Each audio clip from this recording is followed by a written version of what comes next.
Good morning. কেমন আছো তোমরা সবাই? অনেক দিন তোমাদের সাথে সেইভাবে কোনো ভিডিও শেয়ার করা হচ্ছে না, শরীরটা একটু খারাপ ছিল তো সেই জন্য। দেখো সকাল থেকে বেশ ভালোই মেঘ করে আছে।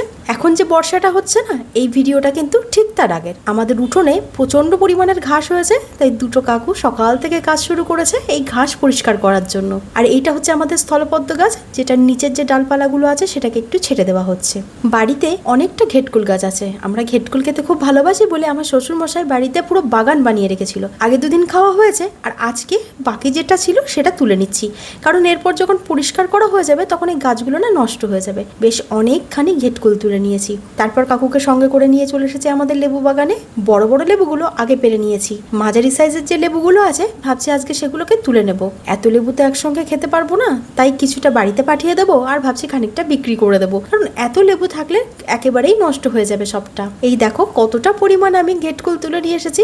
যতটা এখানে আছে আমার মনে হয় দুদিন কিন্তু আরামসে হয়ে যাবে। তোমরা কারা কারা ঘেটকুল খেতে পছন্দ করো অবশ্যই কমেন্টে জানিও, আমাদের কিন্তু ভীষণ প্রিয়। আর এই দেখো বেশ খানিকটা লেবু তুলে নিয়েছি, আরও আছে এক বালতি। তো এখানে মাঝারি সাইজের লেবুগুলোই আজকে তুলে নিয়েছি। আর বাগানের ভিতরে দুটো চাল কুমড়ো গাছ হয়েছিল, সেই দুটোই একটু ফাঁকা জায়গায় নিয়ে এসে বসিয়ে জল দিয়ে দিলাম, দেখা যাক বাঁচে কিনা। তো আজকে দুপুরের জন্য বানিয়েছিলাম একটু কুমড়োর তরকারি, তাই ভাবলাম ব্রেকফাস্টে সেই কুমড়োর তরকারি দিয়ে একটু লুচি খেয়ে নেওয়া যাক। আসলে মাঝে মধ্যে এই ধরনের ক্রেভিং কিন্তু আমার ভীষণভাবে হয় লুচি খাবার। লুচি খেতে আমি ভীষণ ভালোবাসি। আজ সকাল থেকে আমাদের প্রচুর কাজ আছে, বাইরেও যাওয়ার আছে, সেই জন্য ব্রেকফাস্টটা সেরে নিয়ে কাকুদেরকে বুঝিয়ে দিলাম কিভাবে কি কাজকর্ম করতে হবে। তারপর আমি আর আমার হাজব্যান্ড মিলে বেরিয়ে পড়েছি মেডিসিন নেওয়ার জন্য। চলে এসেছি খোলাপতার মেড প্লাসে।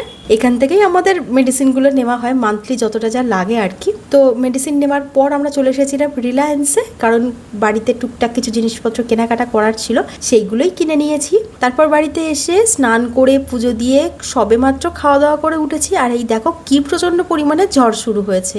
সকাল থেকে মেঘ করে থাকলেও বেশ গরম লাগছিল, তবে যেই না এই ঝড়টা শুরু হয়েছে সঙ্গে সঙ্গে কিন্তু ওয়েদারটা চেঞ্জ হয়ে বেশ ঠান্ডা হাওয়া দিচ্ছে। এবার একটু বিশ্রাম নেব। তো চলো আজকের ভিডিওটা এই পর্যন্ত। কেমন লাগলো অবশ্যই কমেন্টে জানিও।